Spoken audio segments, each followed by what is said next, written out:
Welcome to the First Read Ultimate Spider-Man podcast, where we break down Bendis' iconic run on Ultimate Spider-Man, issues 1 through 160 in Earth 1610.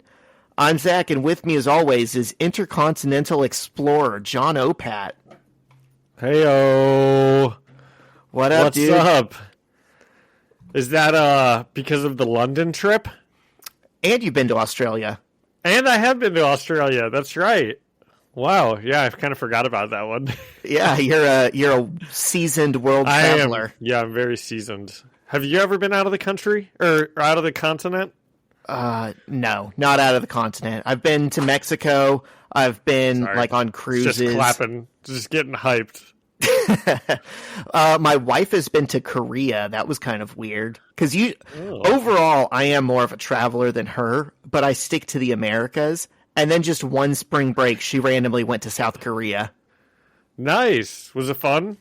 It was. It was like part of a school. It was in college. It was like her social work major. They did some trip. I don't know what it was. Good for them. Good she for kept them. Telling people she was going to North Korea because she got the two mixed up. And we were like, no, you're absolutely not going there. That's funny. Yeah. Zach, what you coming in hot with? Anything? Oh my God, John. So I've got some news. Probably should be done at the beginning because it affects the pod.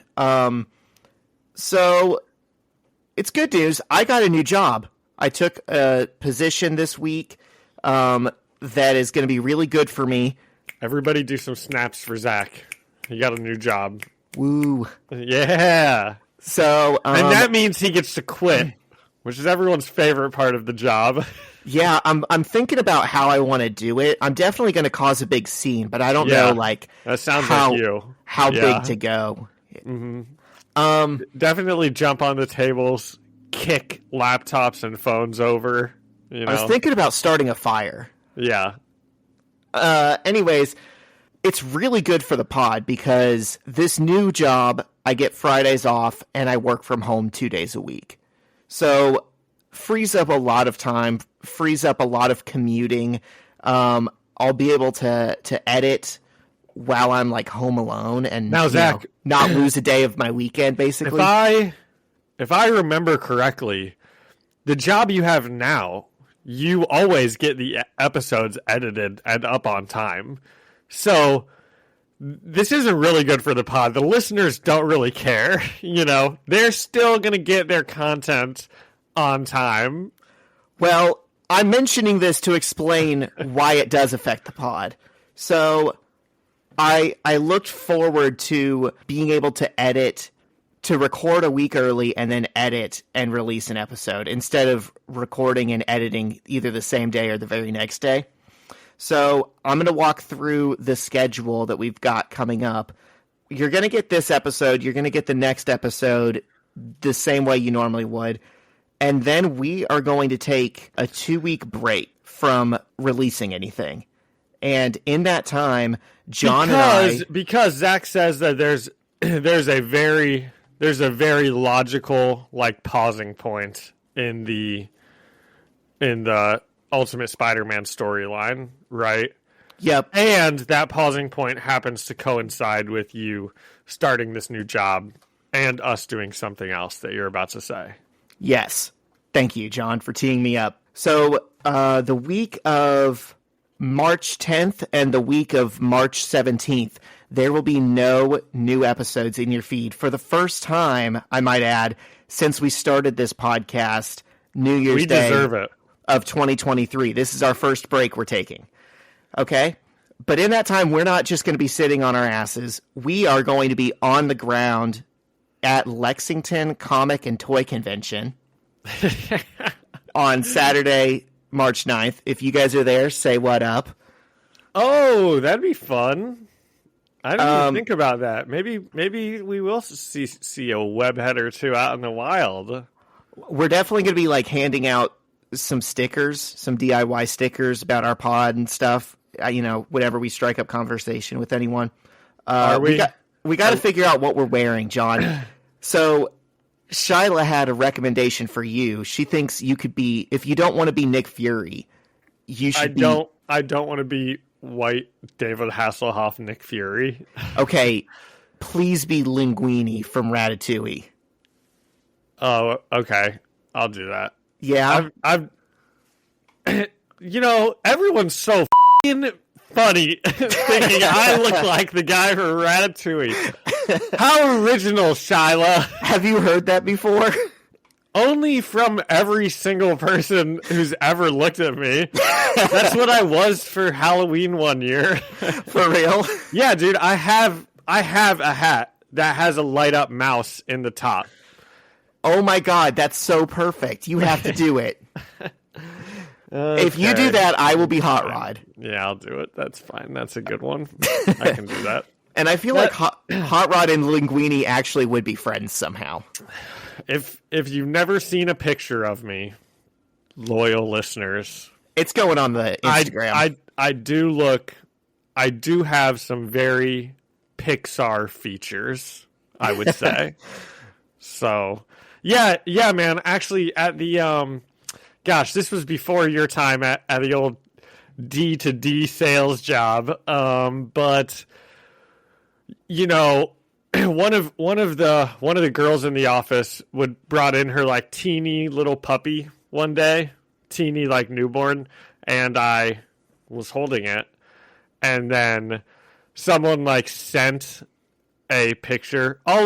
It's always in good fun. I hope I'm never getting bullied.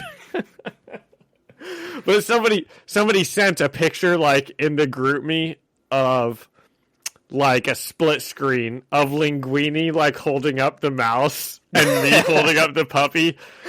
And I promise it is pretty funny. It is a pretty funny picture. I've like never been able to find it again, but it was very funny. Another one who I look like, especially around Christmas time, is Arthur Christmas. If anyone's ever seen Arthur Christmas, that's a common one also. I can't picture Arthur Christmas, but I'll look it up after this. Yeah.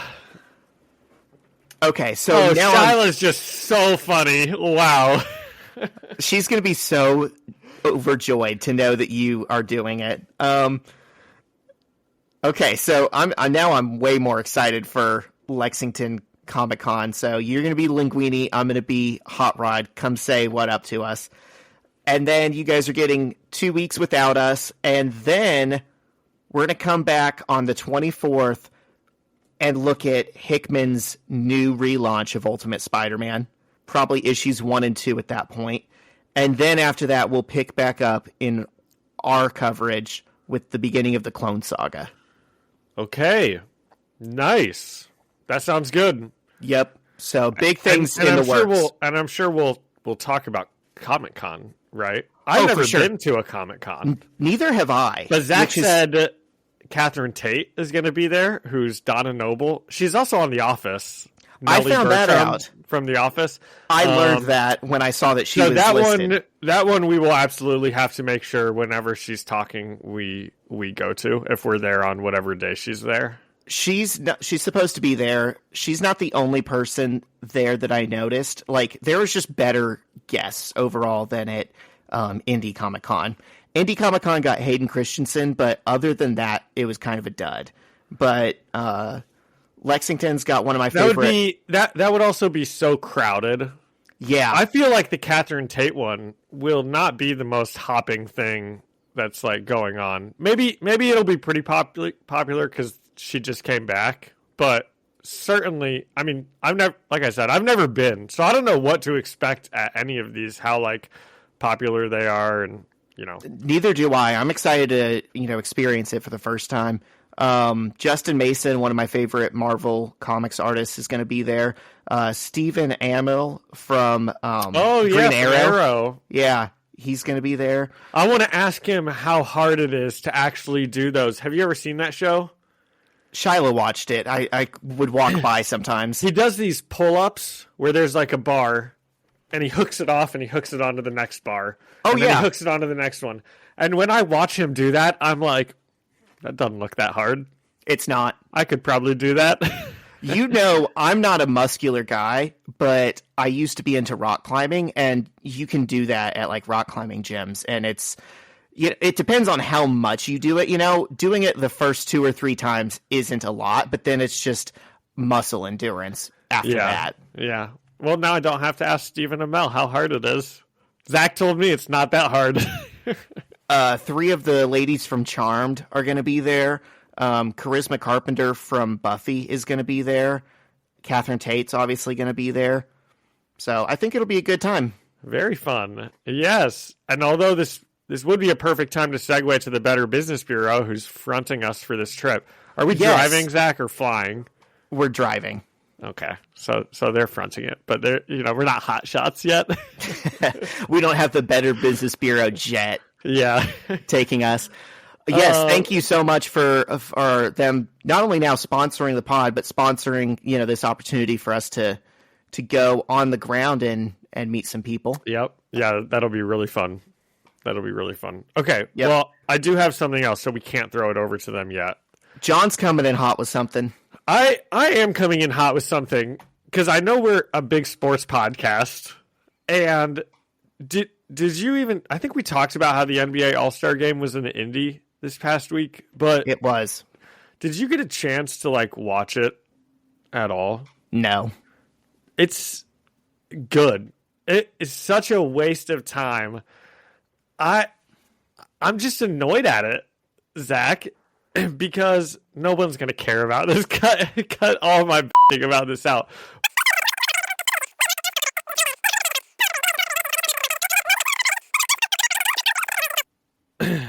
Okay, now let's give it over to the Better Business Bureau and get into these Morbius issues. It's Morbin time. Every business says they're better. But the ones that earn and display the BBB seal back it up.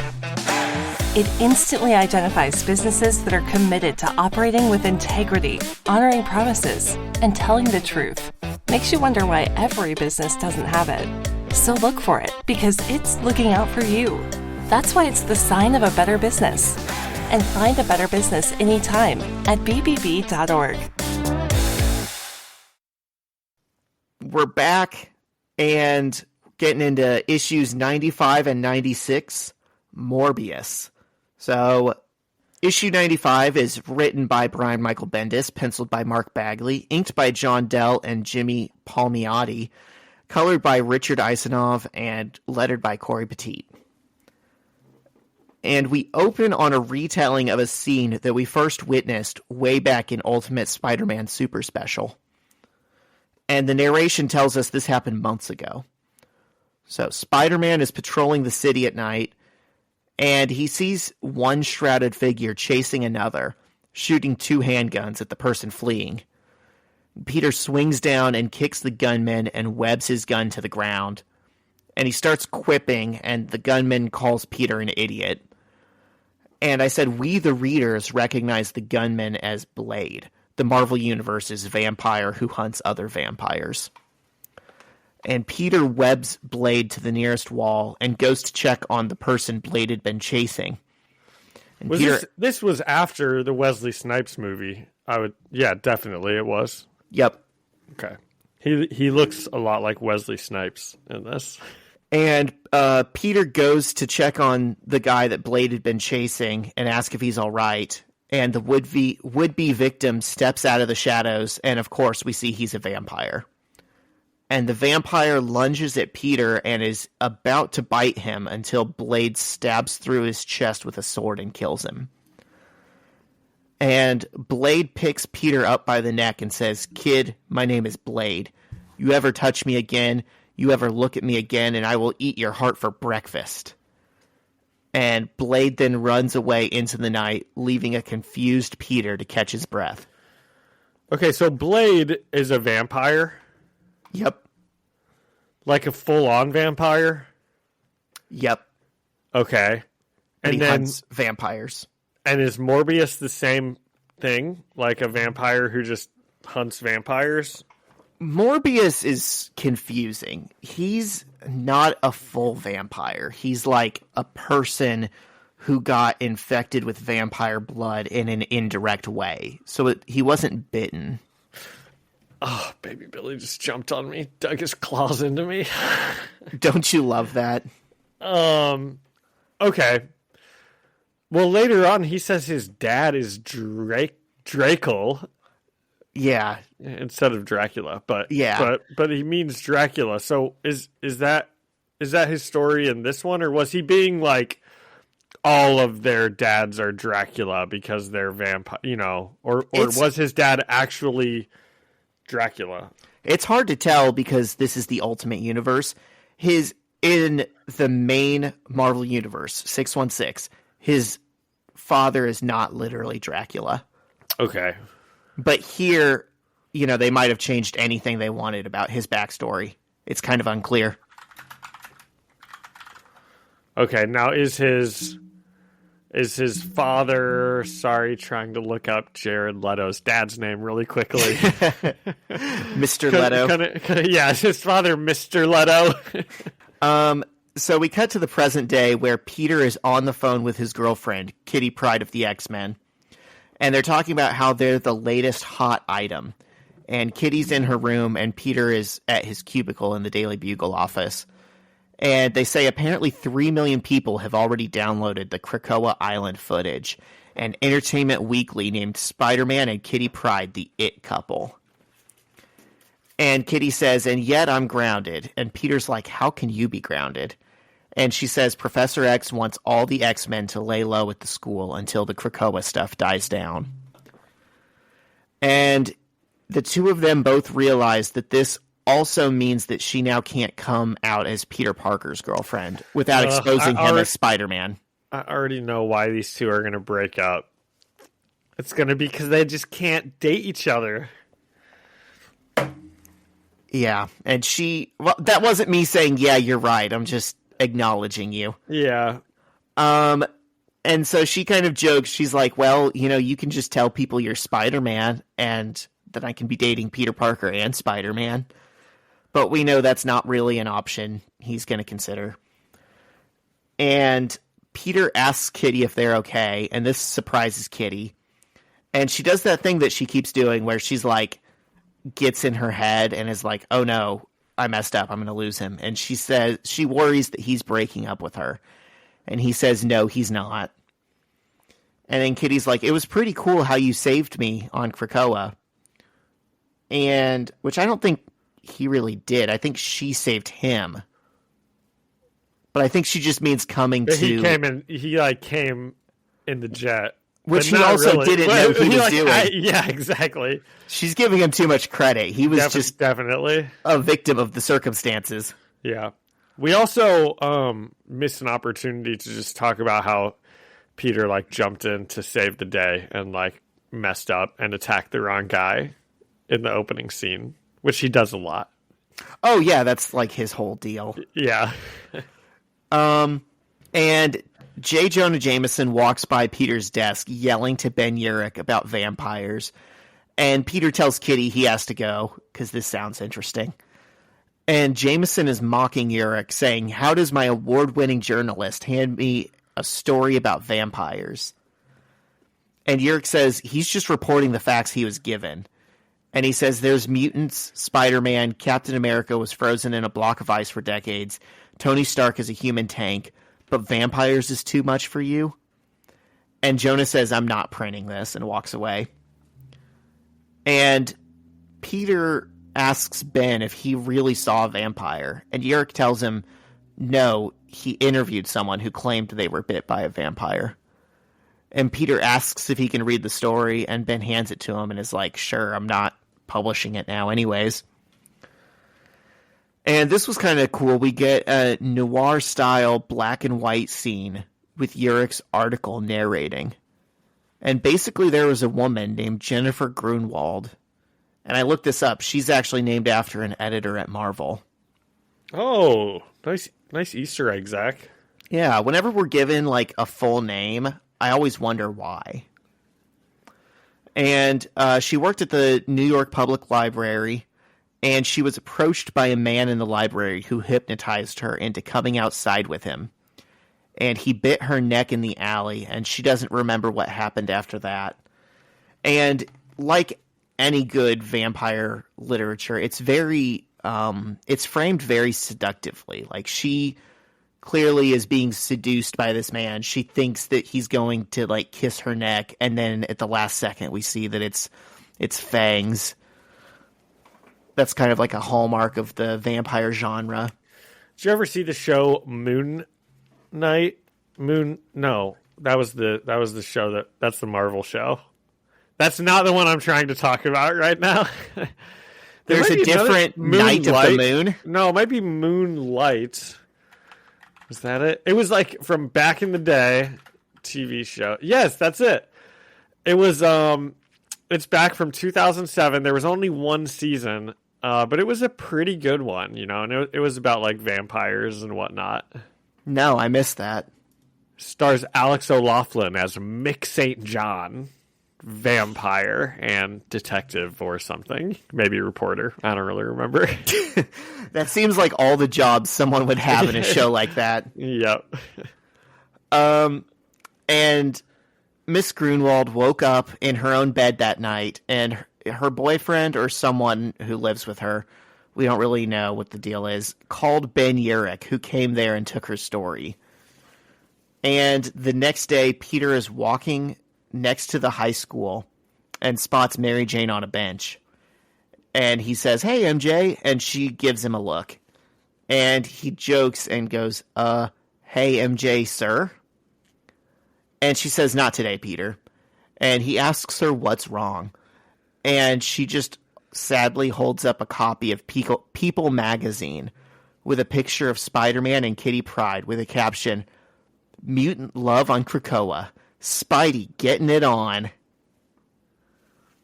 And Mary Jane says, "You break up with me because no one is safe in your life, but then 2 weeks later you're dating someone else." And she's got a point. Well, so does he. Peter explains that Kitty can defend herself with her mutant powers. He says she can phase through things, which means she can't get hurt. And MJ says, "Well, then she's perfect for you. Do you love her?" And Peter says, "No." He says, "Not yet." It's only been 2 weeks. Right? That's true, but that's what MJ just said. But I'm pretty sure these two were saying they loved each other like way too fast also. They're teenagers. They think they love each other. Yeah.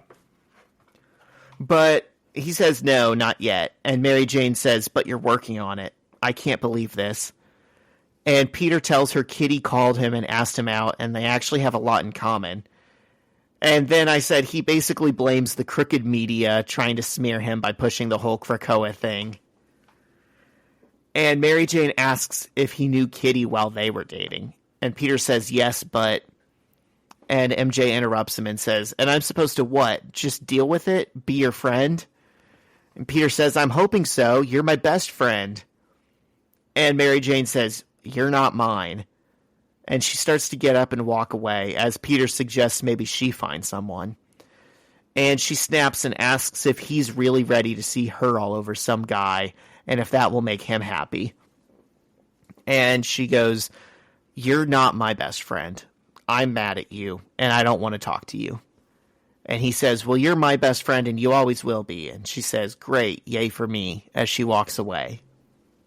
And he just kind of mutters to himself, "Oh, and by the way, vampires are real." What do you think? I think this conversation was the only thing they really had planned for these issues. I think this was the story they wanted to tell, and it ended up being the B story, the B plot, instead of the A plot. Huh, okay. But I also think she should have already known he was dating Kitty, because she has seen them together, and she's called him on the phone and heard Kitty in the background. Yeah, that's true. What do you think? I mean, I think poor MJ. That's tough. Yeah. That's a tough one. I think it's pretty funny when he's like, "Well, you'll always be my friend," and she's like, "That's awesome. I'm really glad." Thanks. Yeah, that was pretty stupid that he kept saying that. I feel like he was just saying that at that point to piss her off more, because clearly I feel like he was being a huge dork. Yeah, he just wasn't. It was. Clearly, it's not landing. It's not what she wants to or needs to hear in that moment.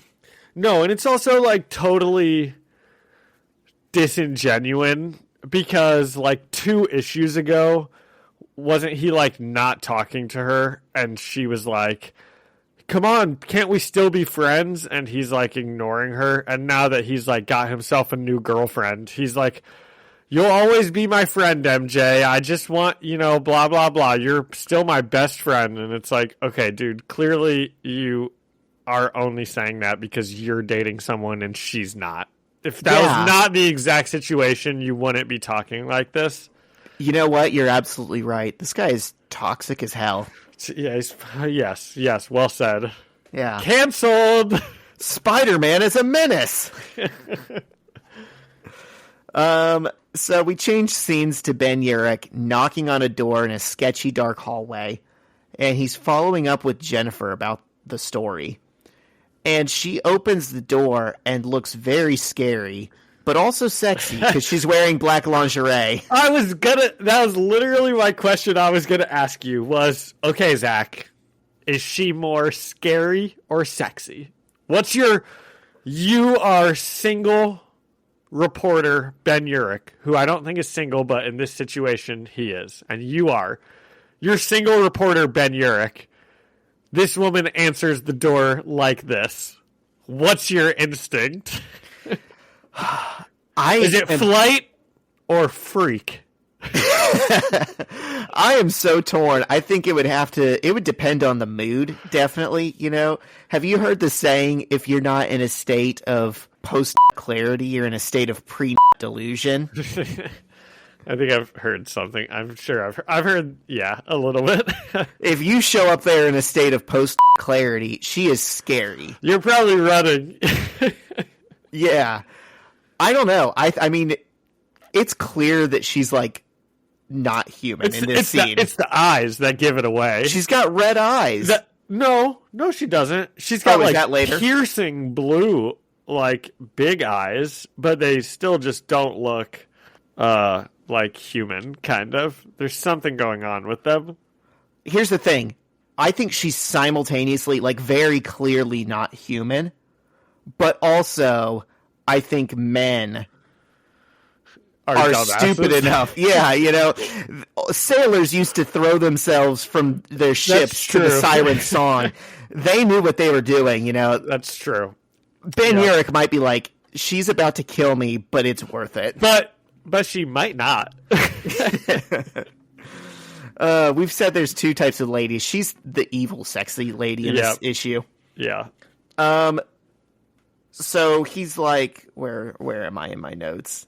He's like, wow. And she just pulls him into the room and starts kissing him. And so Ben Urich didn't. He lost. Oh, he wasn't thinking with his brain. Yeah. He's kissing her back for sure. And she says, please, I'm so hungry. And a voice off panel says, then eat. This is where Jennifer's eyes become red and fangs pop out of her mouth as she bites into Ben Urich's neck. And the next day at the Bugle, Peter overhears police questioning people about Ben. And he asks Betty Brant what's been going on. And she says, Urich has been missing for a day. And she says, $10 says Wilson Fisk tossed him into the river. That is a joke in bad taste. That is your the worst coworker thing. has been missing for a full day. And that could very reasonably happen. Yes. It reminds me of the offhand line in Hot Rod when the paramedics are walking out of his house and they're like, I give the old man a week. Yeah. And the other one says something like, really insensitive, Greg. But I thought that was like the funniest line in this whole issue. And Peter looks at his vampire story in horror. And we next see Spider-Man swinging through the city at night. And Peter's blaming himself, thinking about how he should have told Urich that he's seen a vampire before, only to realize that would also require admitting that he's Spider-Man. And he arrives at Miss Grunwald's apartment in Brooklyn, just in time to see a werewolf and bats burst through the window and go into another building. And Peter follows them and finds Miss Grunwald holding Yurik by his hair, yelling, "He's mine!" And Peter kicks her and then gets his shit rocked by the werewolf, who says, "You interfere." And I think I got this wrong. Peter kicks it, and I thought the werewolf turned into Morbius, but I think it doesn't. I think Morbius is also just there and says, "You cannot win this fight." Okay, here's how I saw this. Yeah, we get a big picture of Morbius and Spider-Man. I think the werewolf, the woman, and Morbius were already in there fighting. That's why I guess, well, because I don't think that the woman is being like, "He's mine." I don't think she's saying that to the werewolf. I think she's saying that to Morbius. And her and the werewolf are fighting together against him when Spider-Man shows up. Yes. But the art is not that clear in this issue. These are things that you are more easily because able there's to also infer. a big dog running around that you're supposed to be like, oh, I guess that's the vampire from earlier or something. I think it's a werewolf. Or maybe it's a dog creature. It's a so werewolf. unclear. Yeah. Oh, so it's not even a vampire. But he turns into bats and then he turns into the dog. I think and then the he bats turns into a person. Yeah, it looks like it's all one person, but I think now the bats are Morbius. It's so confusing. Oh, the bats are like kicking the dog's ass. Yeah. Oh, okay. Okay. I can see that. I can see that now that it's been explained to me. We love our king, Mark Bagley. This was not a great showing for him. There was maybe some confusion in the script and then what came out. Okay. I mean, I don't think so. I'm okay with it all. Yeah? Yeah, I'm okay with it. Okay. You know, I could tell what was happening here. I did think that the dog, I didn't ever think that the dog was a werewolf. That never crossed my mind. I thought it was just some like vampire monster. I thought they could just like shapeshift kind of. So they were bats, they were dogs. Sometimes they like get a bunch of smoke around them and turn into like ghostly vampire creatures. I just thought that this was all like they're vampires. They can just do whatever they, you know. Okay, well, if it makes sense to you, then it's probably a good thing that I'm passing the baton to you and you're handling the next issue. And now that you have explained that this is like Morbius is like the bats, I actually kind of like it because there's this group of bats that are like kicking this werewolf's ass and the dog's like running away from them. You know? Yeah. It's fun. It's fun stuff. Yep. So I gave this one a 6.5. Wait, is that over? We're not done, are we? Oh, wait, yeah. Morbius says you cannot win this fight. Oh, yeah. All right, so I gave this a 6.5 out of 10 people that Wilson Fisk has thrown into the river. Okay. I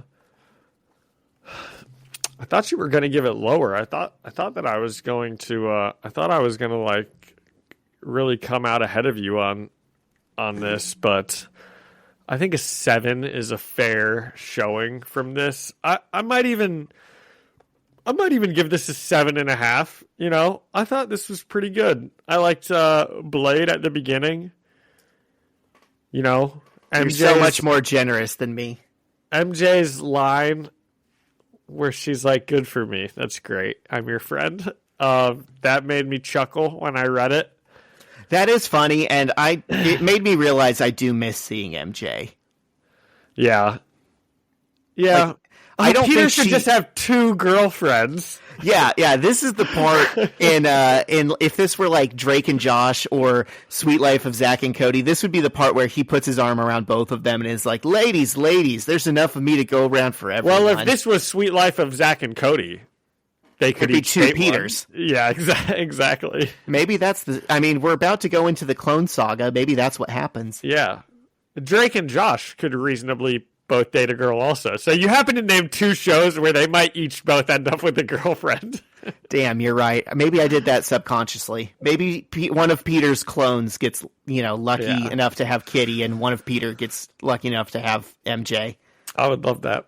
So it had some good moments, and I like this Morbius right away. Just seeing Morbius, I was like, oh, I like this better than Jared Leto's Morbius. Like this is doing which it for me again, way didn't more watch. than which I didn't watch. But yeah, I really didn't have any negative things to say about this one. So I think you could even give it an 8 without being totally unreasonable. Like, we liked Ben Urich's little crime noir thing that he wrote. That was good. That was a good scene. Yep. It fit the mood. And we had a sexy lady. Did you notice? This is checking boxes. Did you notice the description on Marvel Unlimited, which I'm guessing is probably just taken from the solicits that were sent out at the time when it was published?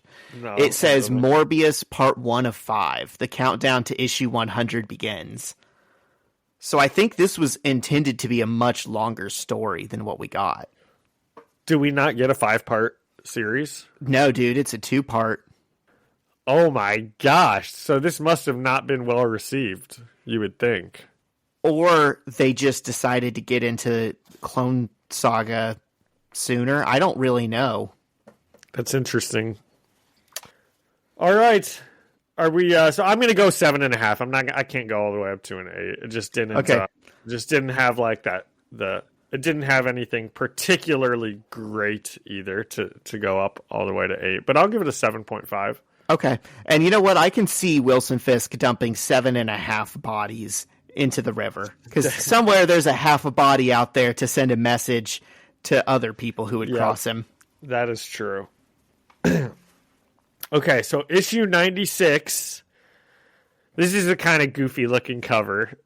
Morbius is like has his full mouth open. It's just like very close up on him, and Peter is like just lying in his mouth like it's a sleeping bag, or he doesn't look. I don't even know how to explain this.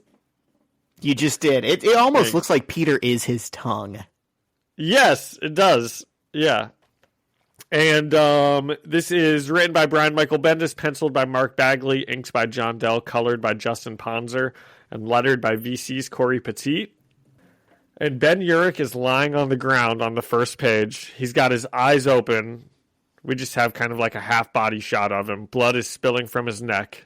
And he's thinking to himself, my name, I can't remember my name.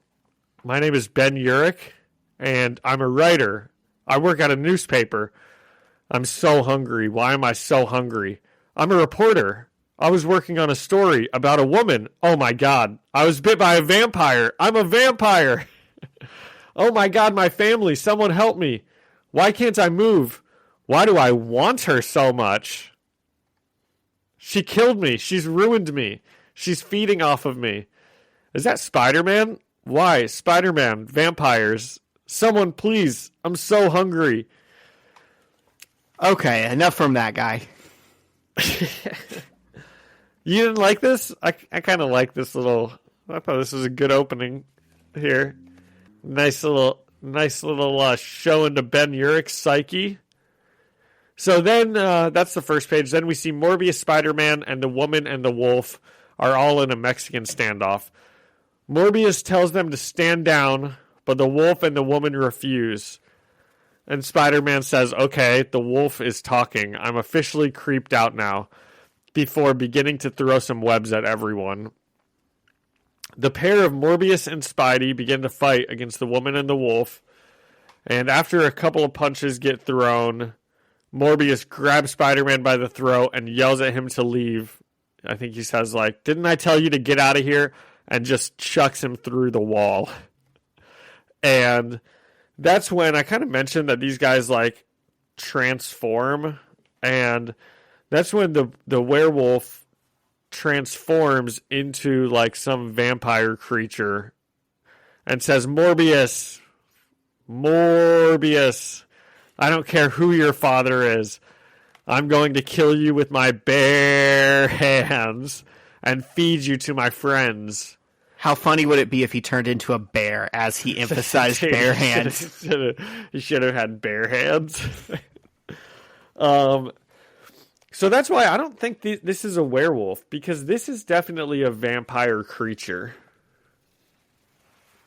He's something, all right. Yeah. Would have been nice to have maybe 3 more issues after this to explain what the hell's going on. I could have done with an issue on the lore of all of this. I usually like these types of stories that give us some good, like, you know, good vampire lore. I don't know if you ever watched the originals or Shyla did. The Vampire Diaries, but some of those issues were pretty good. She loves all those. Yeah. I'm getting into Buffy, which was like the OG of that genre. Yeah. So Morbius is just not intimidated at all by all of this stuff. He just says, well, I'm right here big time. And the woman is just screaming about her food in the background. She does not know what she's like in the middle of, it seems. She's like, she just wants to eat. And there's clearly something bigger going on. So Morbius grabs the woman and calls her by her name, which is Minnie. And he tells her that he would have given his life to save her. No, she says, mine. Wow, dude. I thought he said, Minnie, I'm sorry I didn't save you. Her name is No, Jennifer. you're right. You're right. He did. That's funny. Yeah, you're right. So, that kind of actually, that paints this in a completely different light, because I thought that Morbius and this woman maybe had like some sort of a past, because he's like, I would have given anything to save you. I would have gladly given my life for yours. I'm sorry I didn't save you from this fate. And then he stabs her in the heart, exploding her. But I guess he didn't know her. He's just killing a random woman. I love the explosion after the stab in the heart. That's a good touch. Yeah, it's interesting that happens. It'd be so anticlimactic if you killed a vampire and then you just had a body. It's just there, yeah. So Spidey grabs Ben Urich while all this is happening and swings them both away out the window as Morbius watches on. Then Spider-Man rushes Ben Urich to a hospital, and the doctors ask what's wrong. And Spider-Man says he was bit by a vampire. And the doctors are like, come on, man. That can't happen. And Spider-Man's like, I'm telling you, it was a vampire.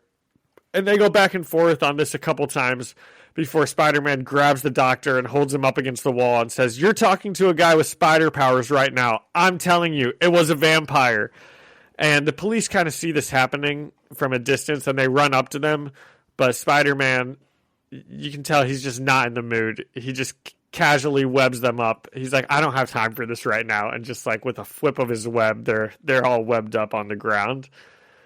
And he tells the doctors again what happened. He says he tried to call the Fantastic Four, but I guess he couldn't get a hold of them. He can't think of anyone else to go to. And the doctors just ask him to leave because he's upsetting all of the sick people. And Spider-Man leaves, but not before saying, okay, just please help him. What you think? You got any thoughts on this hospital scene here? It went about exactly as I thought it would. I mean, how do you bust into a hospital and say he's been bit by a vampire? It's interesting that he says he tried to call the Fantastic Four. That's a good idea. Yep. But where are they? Why didn't they answer?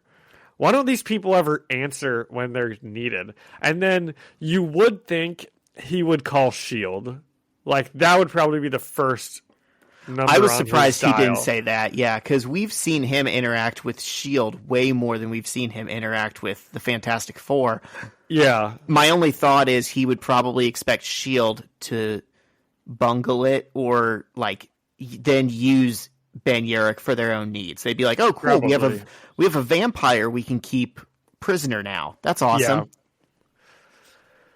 So Spider-Man leaves. Ben Urich is tied down in a dark hospital room with doctors watching him from a distance. They say that they called S.H.I.E.L.D., but it wasn't taken seriously. So, we were right. They did bungle it. Good job, Zach. And they don't know what to do.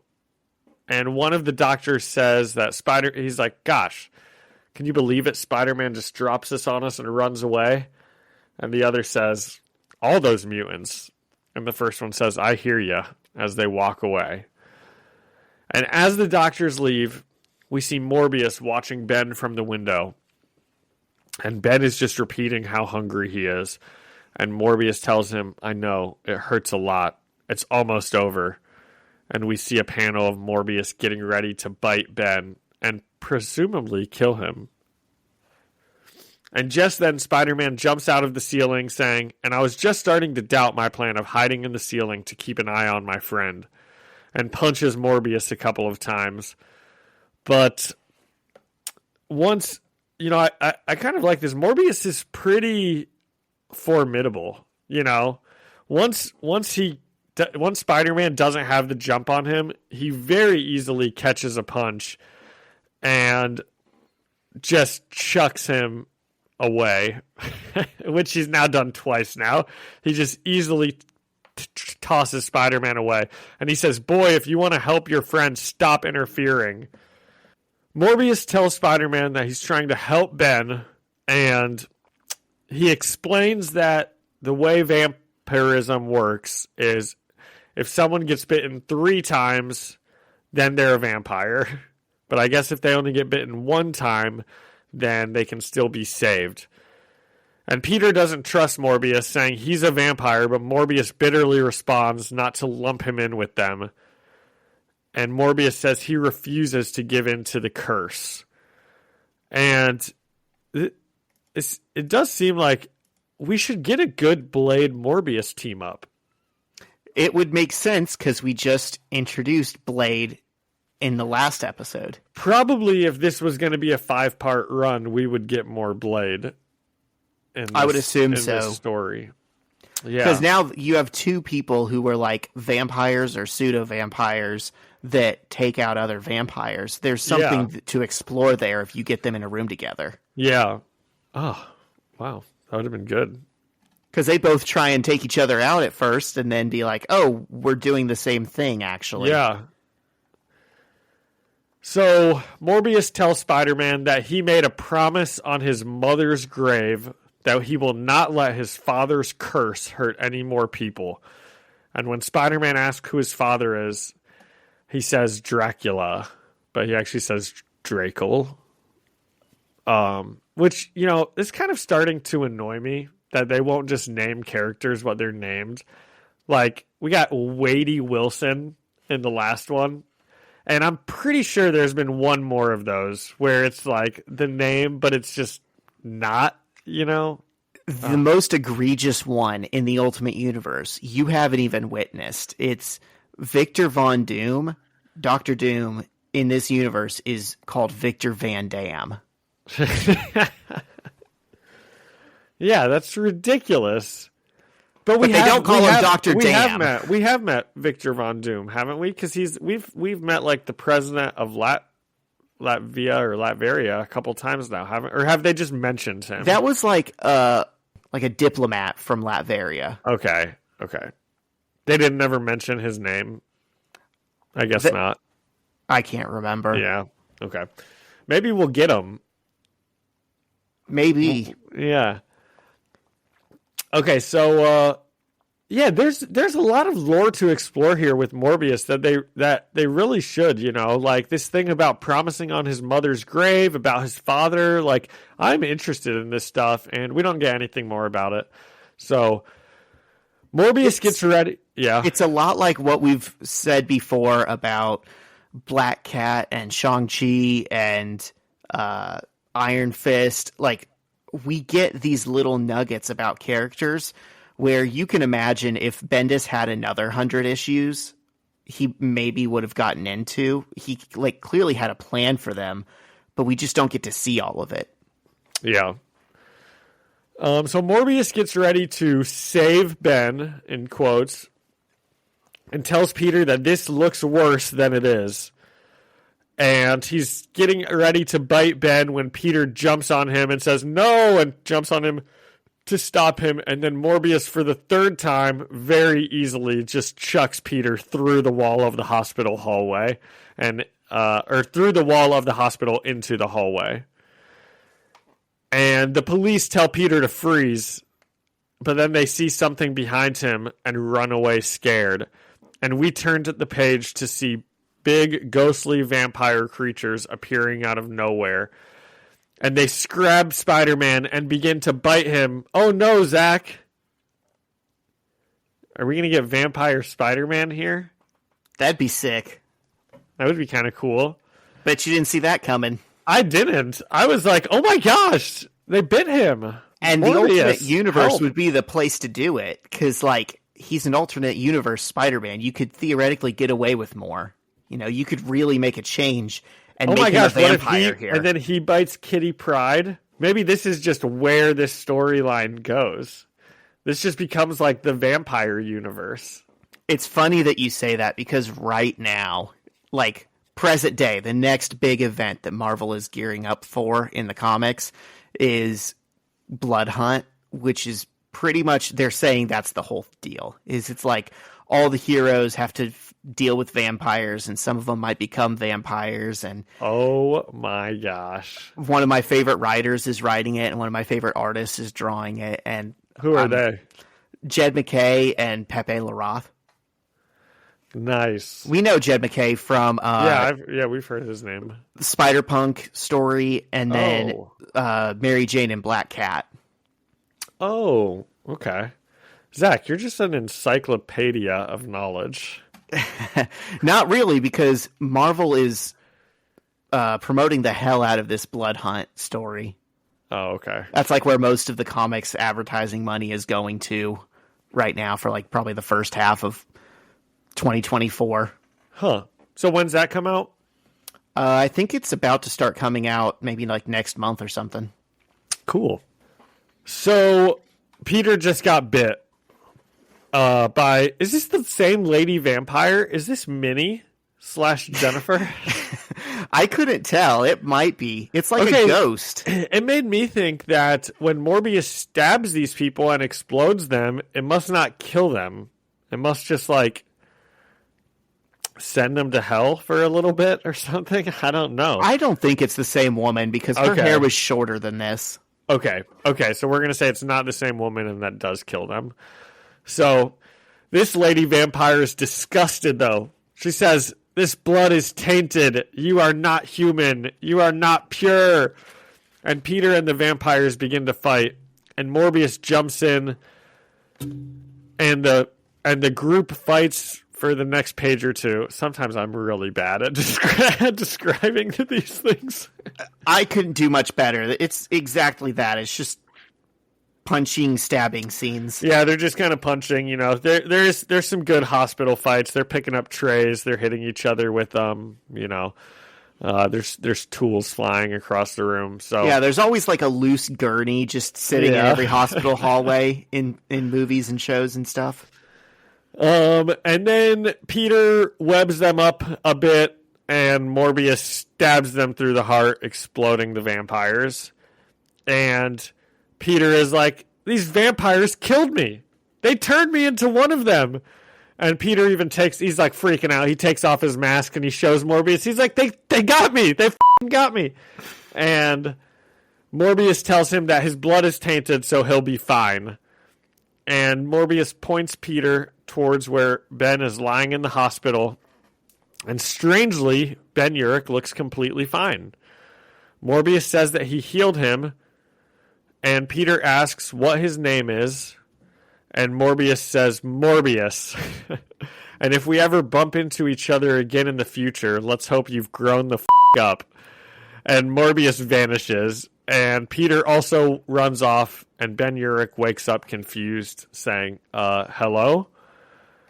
And this is kind of more of this where, gosh, I wouldn't have minded seeing a little bit more. I wouldn't have minded seeing how Morbius healed him I mean, we just assume he like bites him and heals him, but like, how's that process work? Why does that process work? Sucking the bad blood out or something? I don't know. So is that a Morbius power, or is that a vampire power? Is that a like blade power? Right? It would just be nice to have some of this explained to us. Give us a full issue. How many times do we do a run with someone where they're introduced at the end of the first issue? Then the second issue, we kind of get to see their storyline.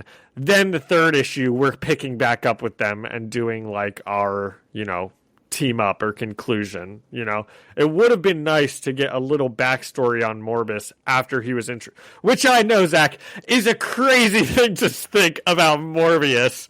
It would be nice to know more about him. But I am having more fun with this Morbius than I know that I would with Jared Leto's Morbius. You know what I just realized? This is almost beat for beat. You just plug in different characters. The same conclusion we got for the Man-Thing Lizard team-up issue, where the whole time we're following the Lizard and we're trying to figure out his deal, and then poof, at the very end, Man-Thing shows up and just fucking heals him, and we're like, I didn't know he could do that. Yeah. How'd that work? And then they all just walk away. Yeah, and I remember us saying that we could have like used an issue on that, like explaining Man-Thing and how that works. So, it's not the worst thing in the world to leave us wanting more. That's better than giving us too much, I would say. Yeah. And it's pretty funny, Morbius being like, you've got to grow the up, man. I do love that everyone tells Peter this. If Peter had a nickel for every good vampire that he's pissed off in the last 2 issues, he'd have 2 nickels, which isn't a lot, but it's strange that it happened twice. Yeah, and I'm glad that they both just treat him like a child, that he does. I'm glad that everyone treats him like that. Yeah, these guys would get along so well with Daredevil. Exactly. So back at school the next day, Peter and Mary Jane are lab partners in science, and they are about to dissect a frog. And Peter is kind of ignoring MJ. Like in the last issue, we know Peter was like, hey, MJ. And she doesn't answer, and he's like, I mean, hey, MJ, sir. Joking around. In this one, we kind of get something similar. MJ's like, hey, Peter, and Peter ignores her, and she's like, hello, Mary Jane Watson calling for Peter Parker. So she's kind of joking around with him again, and which is good, Zach. That's the best way to make someone think you're over them. Is just act like it. There's a little lesson for all of our high school kids out there. Don't be so clingy. What, yeah. Zach? Zach's like, I don't know about this. You're pointing out to me that they have completely reversed roles. Last we saw, she walked away and she's like, you're not my best friend. I don't want to talk to you right now. And now she's the one making jokes. It's like, he is so selective of when he wants her time and attention. He wants her to be there and be ready for him, but then he doesn't reciprocate the same thing. Well, let's see. At least he's not starting to. At the beginning of this scene, he's not like in that mode where he's ready to talk to Mary Jane. Well, like, he was acting like he was the other day. He probably needs a therapist. Well, what else is new? He is clearly still just thinking about what happened yesterday with all the vampires, and somehow this frog dissection is even like, what's the word? Like triggering him. I would say he's like, I don't want to cut into this, which doesn't make sense. It's not like he did anything with frogs or dissecting in this adventure. I think, but it kind of makes sense. I could see dissecting and like vampiring sort of going. I can see, I don't know. It's you're right. It doesn't really make sense, but it's like just enough to where if you just had a traumatic incident with vampires biting into people and whatnot, I could see how cutting into something would be off-putting. I don't want to dissect frogs either. I've told the 7th and 8th graders multiple times, when you guys do frog dissections, I'm not being in here. I don't want to be, and I will be, of course I will be, but I hated doing that in school. And they have to like dissect cats in high school, and like I would not be in there for that. Oh, that's up, dude. That's so messed up. I would not do that. Yeah. I'll grant you this. It's within 7 degrees of Kevin Bacon going from a frog to a vampire. Yeah. When you say it like that. Okay, so it's clear he's still thinking about everything. He says he doesn't want to talk about what's wrong, but MJ kind of pushes the subject very similarly to how Peter did earlier. I'm sorry. Do you see in the background in one of these panels, Kong is holding up his frog, like he's trying to make it do like the tap dancing hello, frog. My baby. Hello, my darling. Hello, yeah. Shiloh and I literally say that all the time. That's how we like answer the phone with each other. That's funny. That's awesome. Also, Peter's wearing like a really goofy turtleneck because of the vampire bites. So MJ pushes the subject. She's like, "No, what's wrong?" And he shows her his neck bite. And MJ looks terrified. And Peter tells her he's okay. And she asks how he knows. And Peter, sort of out of nowhere, just like kind of like freaks out. And you can tell he's like really like, he's really like been traumatized by what happened. And he says, "Listen to me. It's happening again. I'm seeing things I shouldn't see. I'm too young to be doing and seeing these things. Daredevil warned me. They all warned me." And MJ puts her hand on his shoulder and says, "How old do you think is old enough?" And Peter stares down at the ground quietly. And MJ kind of moves closer, consoling him. And he leans towards her. And eventually he just falls completely into her arms, kind of being consoled by her. And the art is drawn in a way that blacks out the entire rest of the classroom. So MJ and Peter are the only ones who are like illuminated, as if they're the only people in the room, which we've kind of seen them drawn in that way a couple times before when they are having like a really like intimate moment or just like emotional moment. Yeah, it's really well drawn. But also I think it's funny because that's probably what every high school couple doing PDA thinks is like, oh, it's just us. The rest of the world just because we can't see all of the other people in the room doesn't mean that they can't all see Peter and MJ. Yeah, meanwhile everyone's looking at them like, this is pretty weird. What's going on with Peter? I thought they broke up. Dude, it's just a frog. Okay, it's not that big of a deal. Yeah, Flash would have a field day about this. Yeah, seeing Peter break down crying instead of dissecting a frog. He would. Did we get it? Did we think of a grading scale out of this? I did. So out of 3 bites to become a full vampire. Oh, that's a good one. Boy, that's really hard to do a fraction here because so going 2 out of 3 is 66%, which is about a 6.5. Going 2.5 out of 3 would be the same as what, 5 out of 6. So if you say so, that'd be like an 85%. Okay, I think I'm willing to go 2.5 out of 3 bites to being a full vampire.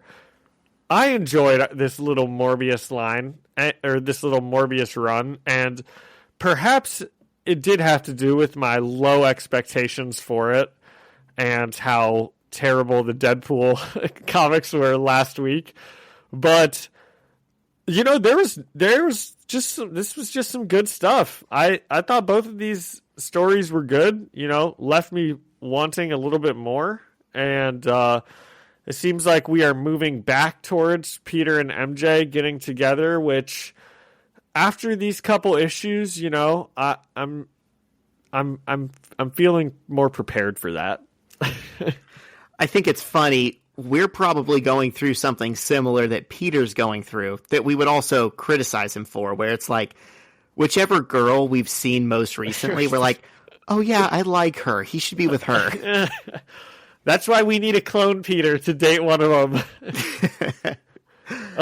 No, I do hope that Kitty Pryde doesn't get her heart broken.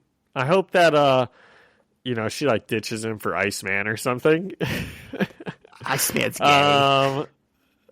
That's rude to say. You can't use gay as an insult anymore. No, he's like actually gay. I know. I was just joking.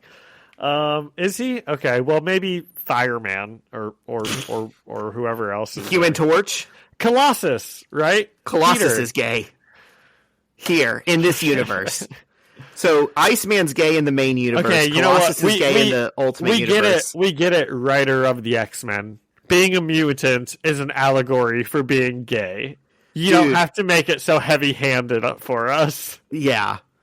The X-Men really, truly are the gayest superheroes. Well, I think she's going to get her heart broken because she asks all the time if he's going to break up with her. And that's just going to make me sad, but, it is what it is. Yeah. I don't want to give you anything. Don't spoil it. Okay. Well, what's your rating? Yeah. 2 out of 3. 2 out of 3. Which is fine. Yeah.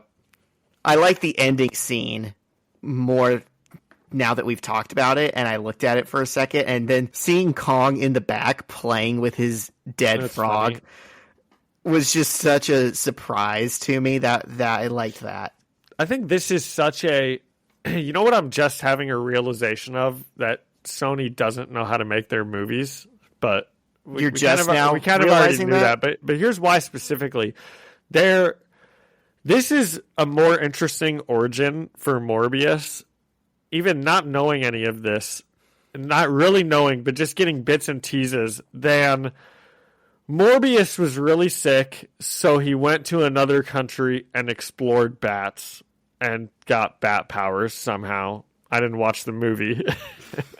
And then this Madam Web movie just came out, and it's like, Madam Web is really sick, Madam Web's mom, so she goes to another country and explores spiders and gets spider powers.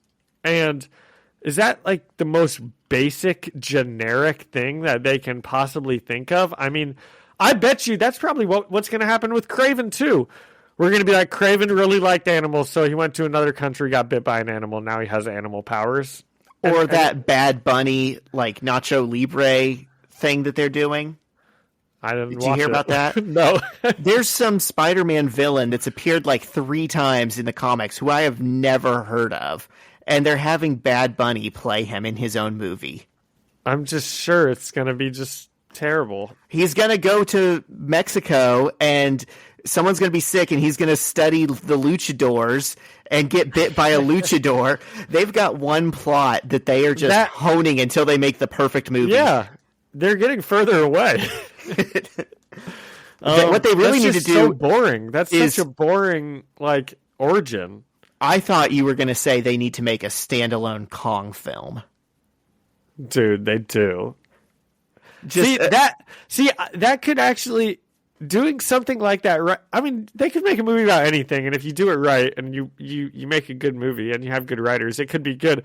But it would be fun seeing Kong, seeing all of these weird things happen from Kong's perspective, and he's trying to piece together who Spider-Man is, but in a goofy Kong way or something. I could just imagine him trying to do a math test, and he's looking up at the ceiling, and you're hearing his internal monologue as he's thinking about everything other than math, and he's just getting distracted. And he looks out the window, and there's Spider-Man and Venom fighting on the football field. And he's like, is no one else seeing this? That would be funny.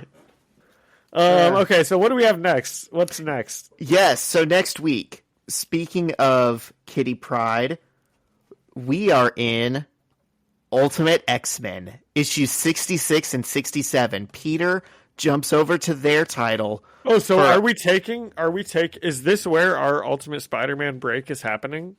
This is the last thing we're going to read before we take our 2-week break. But wow, so we keep mentioning the Clone Saga, but we won't actually get into that for 3 weeks. Right, that's the next issue if we were to continue Ultimate Spider-Man. But chronologically, Peter's story does jump to Ultimate X-Men 66 and 67 next. So that's where we're going to go. Oh, these are going to be our last issues with Kitty. No, we're going to get some big-ish X-Men issues here. I've never read these ones. I'm excited. You've never read them? Nope. Interesting. Okay, well, we'll both be on the same page. This will be a first read podcast. It will. The Reading Guide Online said these are the next issues that happens to Peter, and him and Kitty get sucked into some adventure. Okay, so what are they? Ultimate X-Men? 66 and 67.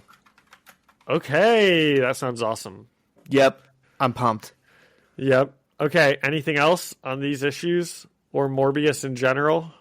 Oh, man, I have so much to say about Morbius. It would be its I knew you would. Yeah. own episode alone. First of Yeah. all, We don't want to open that can of worms. all love to Jared Leto. He's the GOAT. Yep. Yeah, I think we talked about him enough on the last week's pod. We did, more than I expected us to. Which is And funny he because got now, some love in this week's pod. which is really funny because now, what if a Jared Leto fan finds us because this is the Morbius episode? And they're like, wait a minute, we gotta hear, we gotta hear what they said about our King Jared Leto in the last episode. Yeah. What if a Morbius fan? That's like, what if pigs fly, Zach? I don't know what will happen, Dude, some Sony director thinks Morbius is Or wait, like... you didn't even say a Morbius fan. Did you say, what if a Jared Leto fan finds us? Yeah, okay. We'll worry about that, when it happens. It is truly impressive to have starred in the worst Marvel movie and the worst DC movie. And Jared Leto will never have that crown taken from him. Because Unless Morbius The Rock... and he was the Joker. Yeah, unless The Rock does something for Marvel. Oh my gosh. I've never been impressed with a Rock movie. Whenever he's in something, I just know it's going to be ass. Uh-oh. The takes are flying. No, I actually agree with you, but I know The Rock is more popular with people than Jared Leto is. Yeah. But I don't watch any of the Fast and Furious movies. They got I pretty like silly. him in Moana. He's real good. If that counts. I mean, that's not him Yeah. acting. That's voice acting is a different... He sings Different a fun talent. song. He does. Do you know what the best song... And I feel like didn't he do like a movie where he's like a big babysitter or something? And oh wait, You're thinking of Vin Diesel. And I'm thinking of Dave Bautista, who was just in a movie where he's like a spy and takes care of a little kid. And But before that, it was The Pacifier but then it with was Vin Diesel. Pacifier with Vin Diesel. Good movie. See, Vin Diesel movies Fun could be movie. good. Yeah. Yeah. It's just The Rock isn't good. Yeah. No, he's not. All right. Dude, you know what song in Moana doesn't get its laurels? They're all great. I'm going to say Shiny. Shiny. Thank you. Nailed it. Stands out so good. And that should have been the That's how the far guy I from go. Flight of the Conchords. Is it? Uh-huh. Yeah. When I saw that in theaters, I was like, man, Disney does not make songs like this for anything. This is awesome. Yeah, that whole soundtrack is a jam. It is. Dude, speaking of jam, my gosh. Did you I've listen got to a the jam jam of the week last week? I listened to yours. Do you ever listen to mine? Well, you've only given me one from 2 weeks ago, and no, I didn't. Well, I also, before that, I gave you, what was it? I can't remember their name. I gave you a song. No, I didn't listen to it. Anyways, I've got one for this week. Okay. I figured we'll just start doing this from now on. Yep. So, Soul Meets Body by Death Cab for Cutie. Oh, I know that one. It's a great one. I've been getting into Death Cab so much this year, Yep. and it's one of the big hits, but I think it's probably my favorite one of theirs. Yep, that's a good one. Yeah, another good one is Death Cab for Cutie, the one that makes me cry about dying. Oh, I'll follow you into the dark. Yep. Yeah, that is Boy, also that's a good got Scrubs. Scrubs has a scene where a guy is passing away, and that song is it. And man, Scrubs just always knows how to do it. You don't watch Scrubs, Zach. Ugh, that's really disappointing every time I think about it. You've got to get into it. It's so good. Watch, and they're it's so funny. And Scrubs is also like, man, when they have an emotional episode, they just like they rip your heart out. It's like sad. You watch more TV than I do, and I'm actually trying to get away from watching TV because I feel like, I binge shows and then I'm like, wait, I could have been doing something else. When I you could have been scrolling on Twitter. That's true. I did delete my Twitter app, but I do spend too much time scrolling. I just want to get rid of stuff like that, man. After I finish Buffy, my next show is going to be Righteous Gems. Oh, that's funny. Righteous Gemstones. Yeah, that's a really good one. Gemstones, because you've said good things about that, and I've heard other people say it's good. That is really good. It's also only 3 seasons, and there's only like 8 or 10 episodes a season. So you could easily like fly through that more quickly than you could fly through Scrubs. But Scrubs is worth watching. The really long-running shows are intimidating to start. Yeah. Like people talk about how good Dexter is or The Sopranos or anything like that. And I'm like, who's got the time?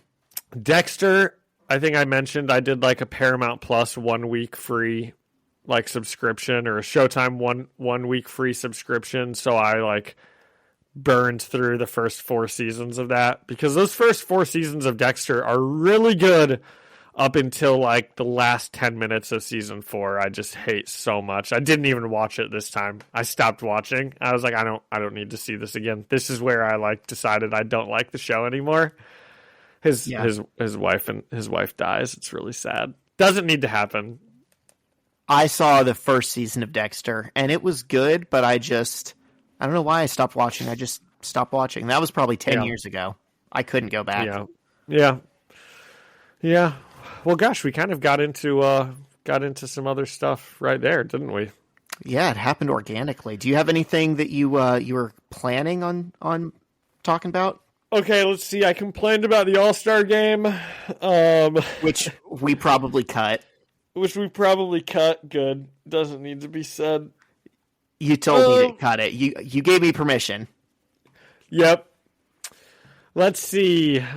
I don't know. I don't think I have anything else, Zach. I think that we've talked about all of it. Dude, I am excited for Comic-Con. I want to thank Better Business Bureau again.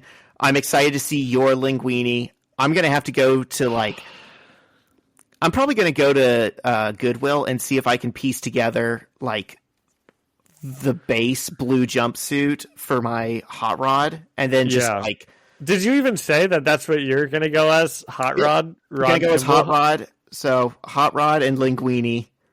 It's going to be a good pair. Neither of which are comic book characters. I know. I think that's why I wanted to do it, is you'll be the only one. Yes, I will be the only one in a Ratatouille costume, I'm sure. And I'll be the only one in a hot rod costume. Yep. And I have a Spider-Punk suit. I could have gone as a superhero, but I'm not going to be that guy. I love it. Yep. Okay, should I send us out? I think you should. Well, thank you so much to Ian Hickey for the music and Alyssa Seaman for the artwork. And thank you all for listening and leaving us a review or a comment. You can find us, the First Read Ultimate Spider-Man podcast, on Spotify or Apple Music or anywhere else that you find and download podcasts. And you can come and chat with us and leave us a comment on Instagram at First Read Podcast. Send us an email at firstreadspidey@gmail.com or find us on YouTube, First Read Ultimate Spider-Man Podcast. See you next week. See ya.